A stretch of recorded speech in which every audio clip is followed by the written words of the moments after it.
Good morning to those who are in Brazil, North and Latin America. Good afternoon to those who are in India, and good evening for those who are in China.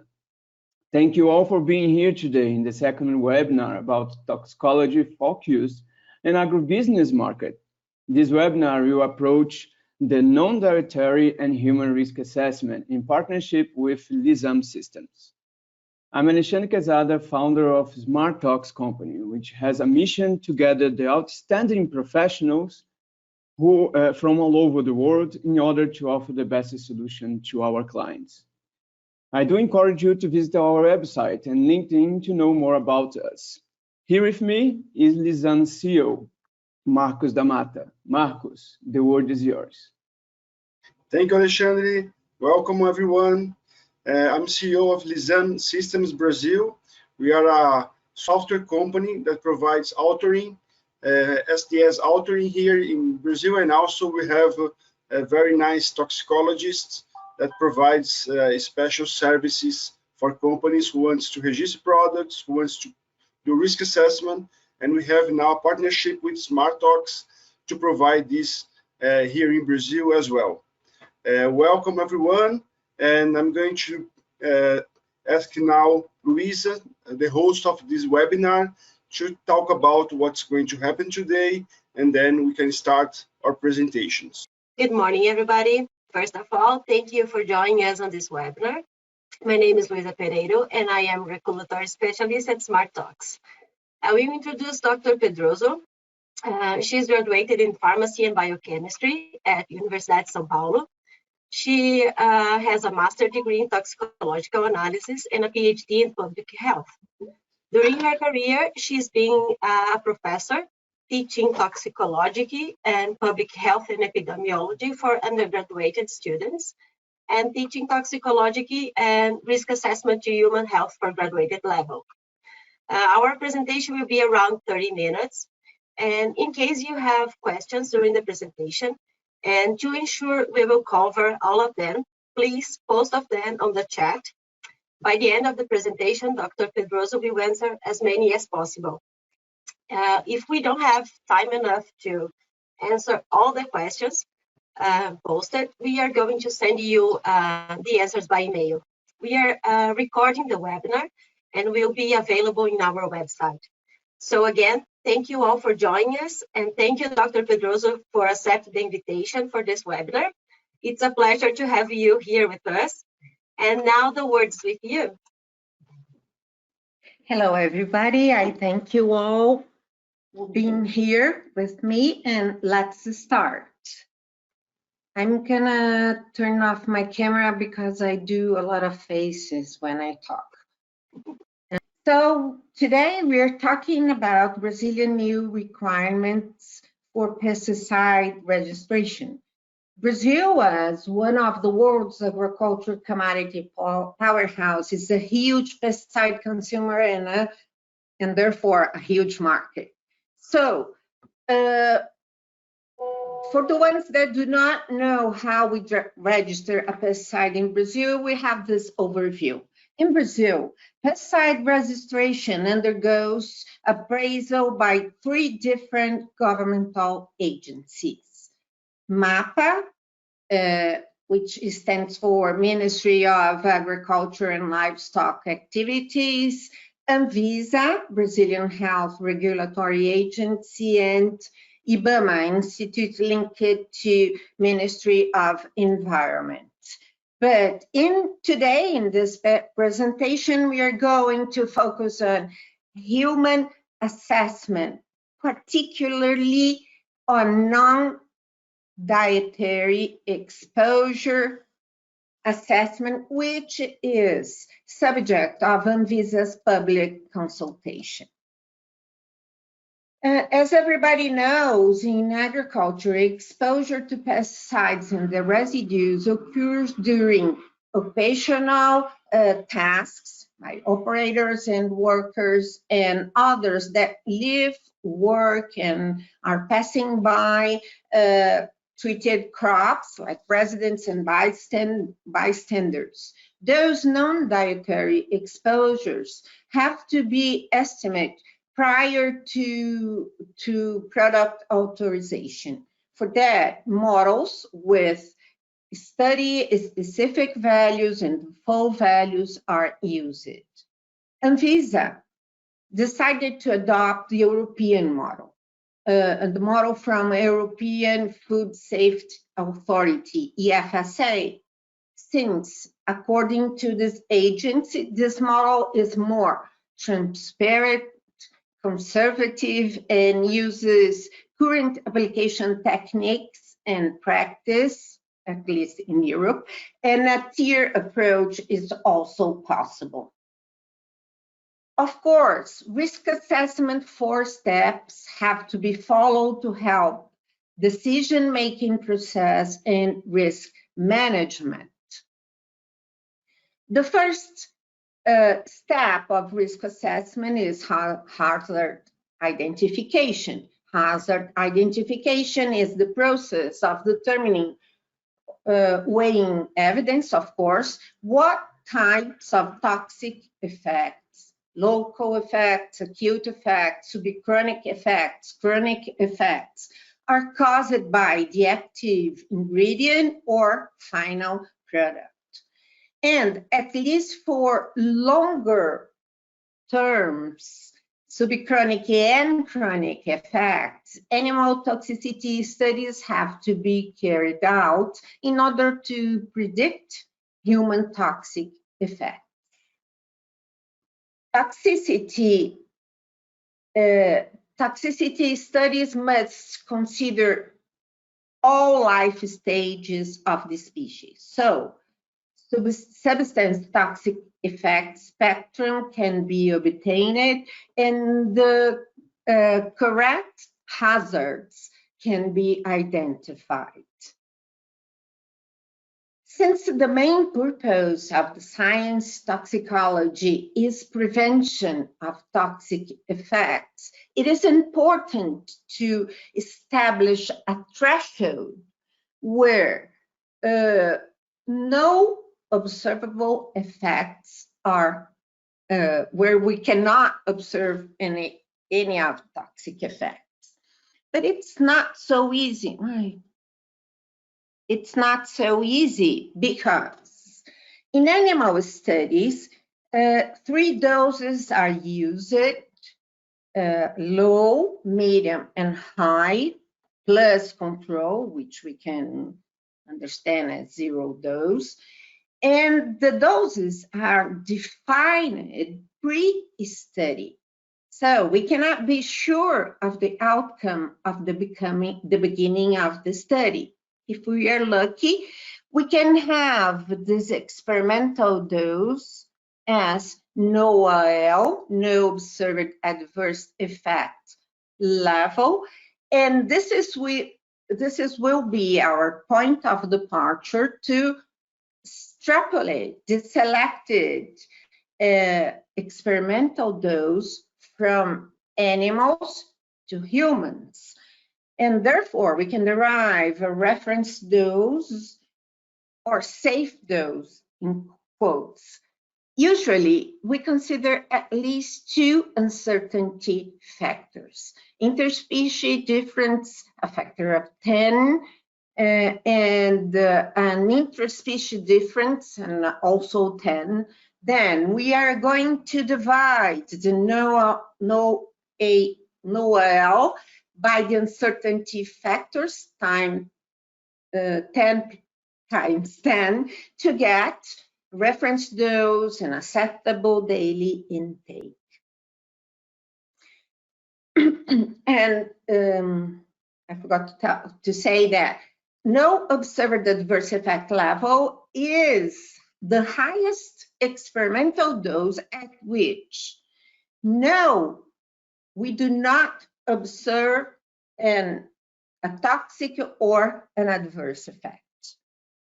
EFSA model uses three regulatory limit values: ADI, acceptable daily intake, which we are not talking about today, and it's a limit value for dietary exposure, And for non-dietary exposure, we have the AOEL, acceptable operator exposure levels, or if we need, we can also have another threshold, the acute acceptable operator exposure level.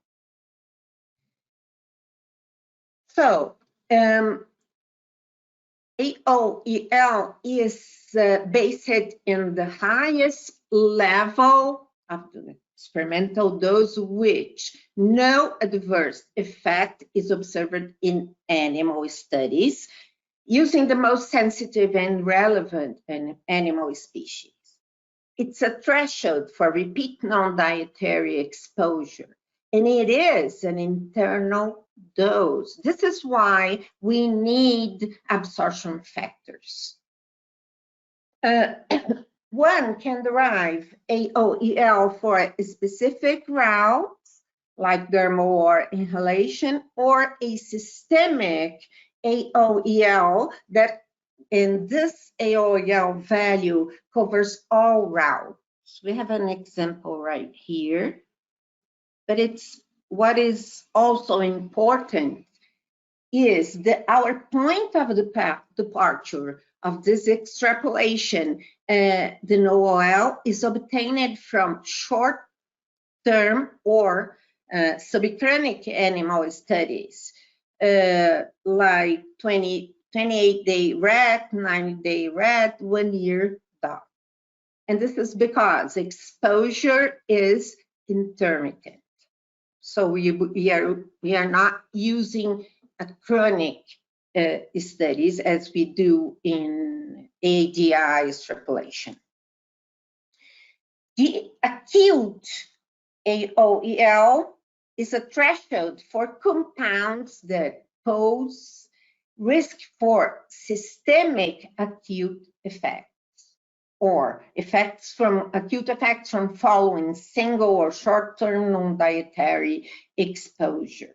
So the toxicological endpoint will be a single-day exposure or from a short exposure. And those are systemic acute effects. It does not include local effects. The third step of risk assessment is exposure assessment. Today, we are going to talk about non-dietary exposure assessment. And first of all, we have to define our exposed groups. And exposed groups are operators, persons that works directly with the pesticide, plant product pesticides, as they say in Europe, pesticide mixing, loading, applicating these pesticides, cleaning, repairing, or emptying containers and machineries. Workers, those are persons that their job activity involve contact with the crop inspection, pruning, harvesting activities. Bystanders are persons who could be next to where application is being done or enter the crop for a shortcut. Residents are those who live, work, or attend school or any other institute nearby a treated area. And how those exposed groups can be exposed. They can be directly exposed to pesticides like operators. Thermal and inhalation routes have to be considered. Just this guy over here. And they can be indirectly exposed, contact with drift deposits, dermal route, here is important, or inhale vapor drift arising from from deposits volatilization. Then we have to measure that. How big is this exposure? And we have to assess exposure for each one of those exposed groups and for different scenarios in each group. So we will calculate daily exposure dose. Let's take an operator as an example. What can be the scenarios for an operator? It depends on, first of all, his job function.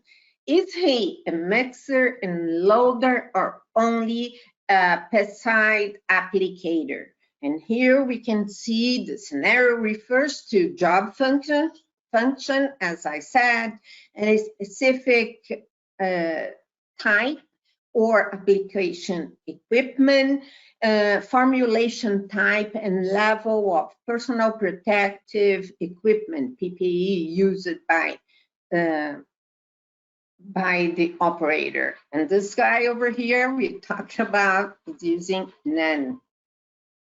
non-effective, at least.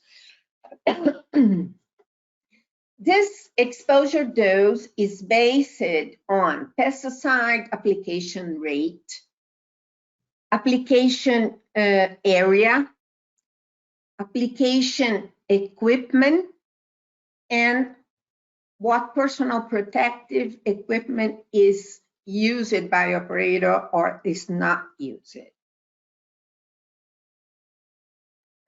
So we have this unit exposure values that expressed a mass of pesticide active ingredient exposure per unit mass of active ingredient handled. And those unit exposure values are the full, usually given or developed by authorities for different scenarios, irrespective to chemical identity. So let's talk about the unit exposure values. What are they? How are they obtained? They come from field studies measurements. And those measures from field studies were input in mathematical models. The most commonly used pesticide unit exposure data are PHAD, pesticide handler exposure database, PHAD model data from 1,700 monitored individuals, and choose a central tendency values for their database. Last year, PHAD was updated, including data from agricultural handler exposure task force, AHETF. And the other commonly used model is EFSA model. EFSA model data from 34 field exposure studies carried out from 1994 to 2009. They used the 75th percentile, assuming a log normal distribution of the data for general population, and this is 75th percentile is used for subchronic effects. And when we have systemic acute effects, a 95th percentile is used. It's used. Well, thank God we have an exposure estimation tool. We have an FSA calculator, which can be downloaded easily. We can find it at a FSA guidance published in 2014. In this calculator, I just print the screen of this model.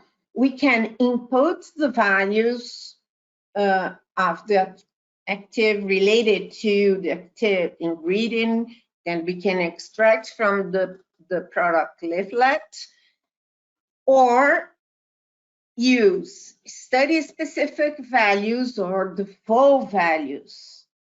Let's take, for an example, dermal absorption. We can change those values. 100% is too much for this route. So we can choose default values according to the type of formulation or and dilution of the formulation. So the full values of 25, 70, 10%, or 50% can be inputted in the data entry of EFSA2. This guideline, the EFSA published a guideline on dermal absorption in 2017, and this procedure of selective full absorption value was extracted from there. One can also,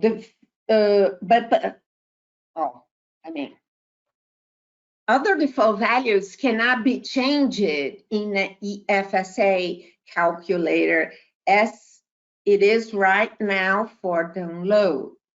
For example, treated areas recommended by Anvisa are different from EFSA values. Let's take an example: citrus fruit crop, a perennial culture, vehicle-mounted equipment. EFSA value is 10 hectares per day, and Anvisa is recommending for these perennial crops 15 hectares per day.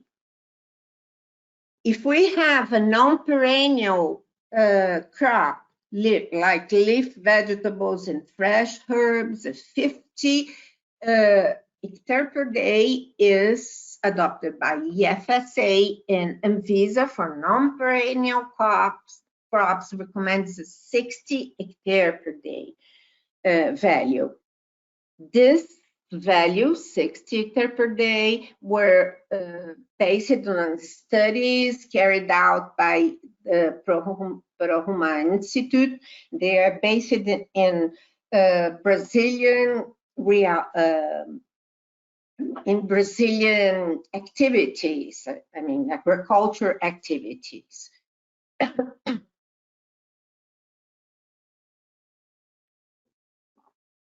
So they are more, I can find this word in English, more specific for our reality.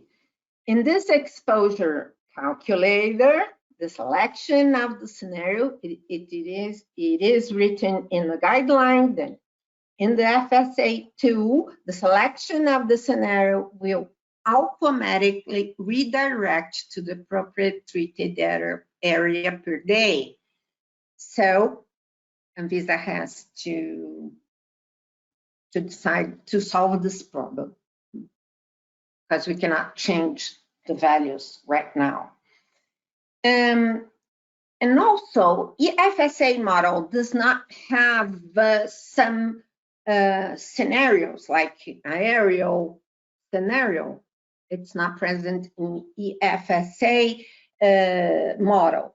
Anvisa acknowledges that and recommends the complementary use of p-head, AHET-V in those cases. So I just took a little piece of this table in the guideline, which is not presented for public consultation by Anvisa, where Anvisa describes the different scenarios and the models that should be used to non-dietary exposure assessment. Okay, and we can see application method is specified downward spray or upward spray, and if application in the total area, how it could be done, and if we are going to use EFSA model or PHEAD fee model. So what Anvisa proposed, it's a mix between PHEAD, a head fee, and EFSA model. Until we, Brazil, we don't have our own studies in our own database. And now, risk assessment, last step. How do we characterize risk in EFSA model? We compare daily exposure dose to thresholds, to AOEL. If exposure is lower than AOEL, risk is acceptable. So according to EFSA, a risk quotient has to be estimated. Different from EPA, that uses margin of exposure. So the risk, if the risk in EFSA model, if risk quotient is lower than 1 or lower than 100%, risk is acceptable. EPA's margin of exposure, which is calculated dividing animal no oil by total exposure. If the margin of exposure is higher than 100, risk is acceptable. It's just it's different. So let's take an example of this non-selective herbicide. We can input the data in the FSA2 and we also input in FSA2 the threshold, which is not called AOEL, but reference value for non-acute exposure levels. It's AOEL. And we input the data here in the FSA2, and what are our outcomes? We have a no PPE, no protection, no personal protection equipment, risk, and here for this non-selective herbicide, it's unacceptable, but with personal protective equipment, it is acceptable. If we change application rate by we increase application rate by 10%, then the risk will be unacceptable with and without PPE. And finally, we have, as usual, risk management will depend on risk acceptability. So this is just an outline of what is being required, or it is still in public consultation. I think yesterday was the last day of it, but it's not, we don't have it, the whole document, the whole procedure defined yet. I thank you for listening. English is not my mother language. I hope to be understandable. Thank you for.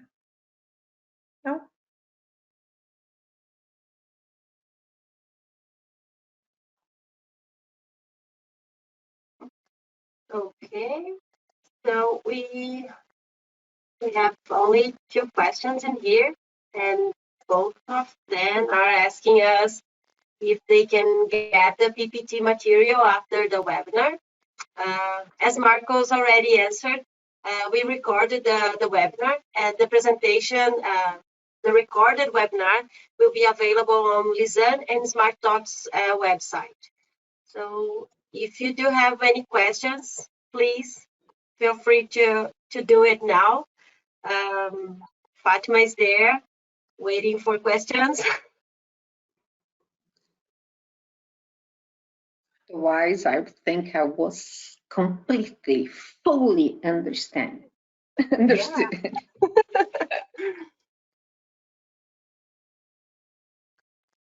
If nobody has a question, I'll have. Fatima, please, can you talk a little bit about thermal absorption and how we can extrapolate the data to use as Anvisa been doing? Okay. We can use default values if we don't have a study-specific values. And this is it's the first tier approach we can do. So it's not so necessary if risk is acceptable using the default values. So when we say we have, let's see, let's have this right here. Where is it? Oh, then what EFSA recommends, depending on the type of formulation, organic solvent-based or other, and they divide it in 2 main charts.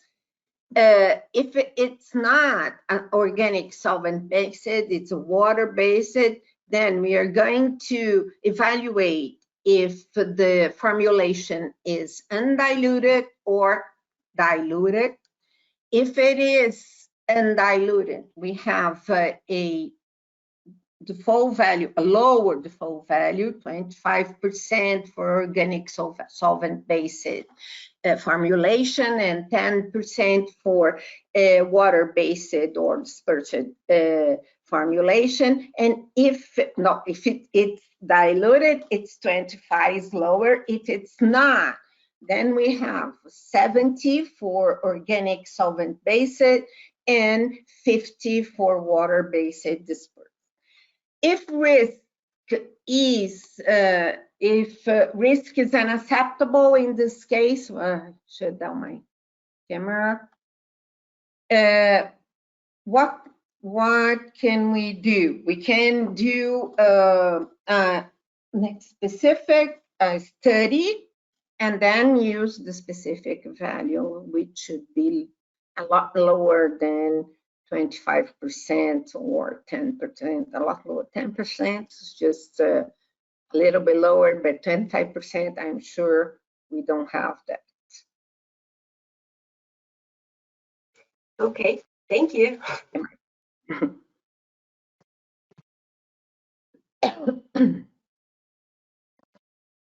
So, no more questions?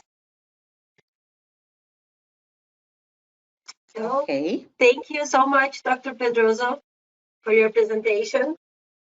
I am pretty sure I will still have some questions for you later. Okay. Yeah. Think about it, or when we all will have doubts when we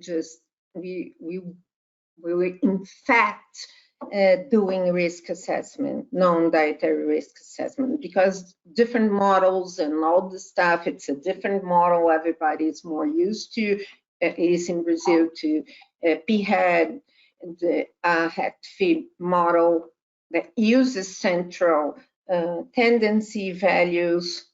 So it's just a table with the values and not a tool, software, or whatever, worksheet. So we are going to find out, and we can help each other. For sure. Very Great. nice, Fatima. Thank you very much. It was very nice presentation.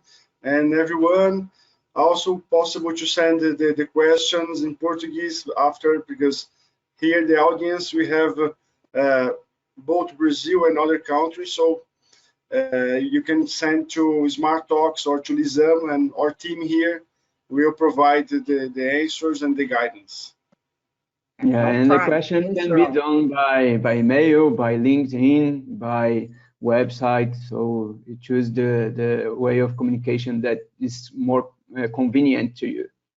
Okay, so thank you, Fatima. That was a wonderful presentation, right? Thank Shows you. that I hope so. that a lot of knowledge that you have in this segment. And thank you, Luisa, to host that exhibition to us. It was a Thank pleasure. you, for everybody. me. Yeah. Thank you, everybody. Thank Bye-bye. you. Okay, bye. Thank Bye-bye. you. Bye.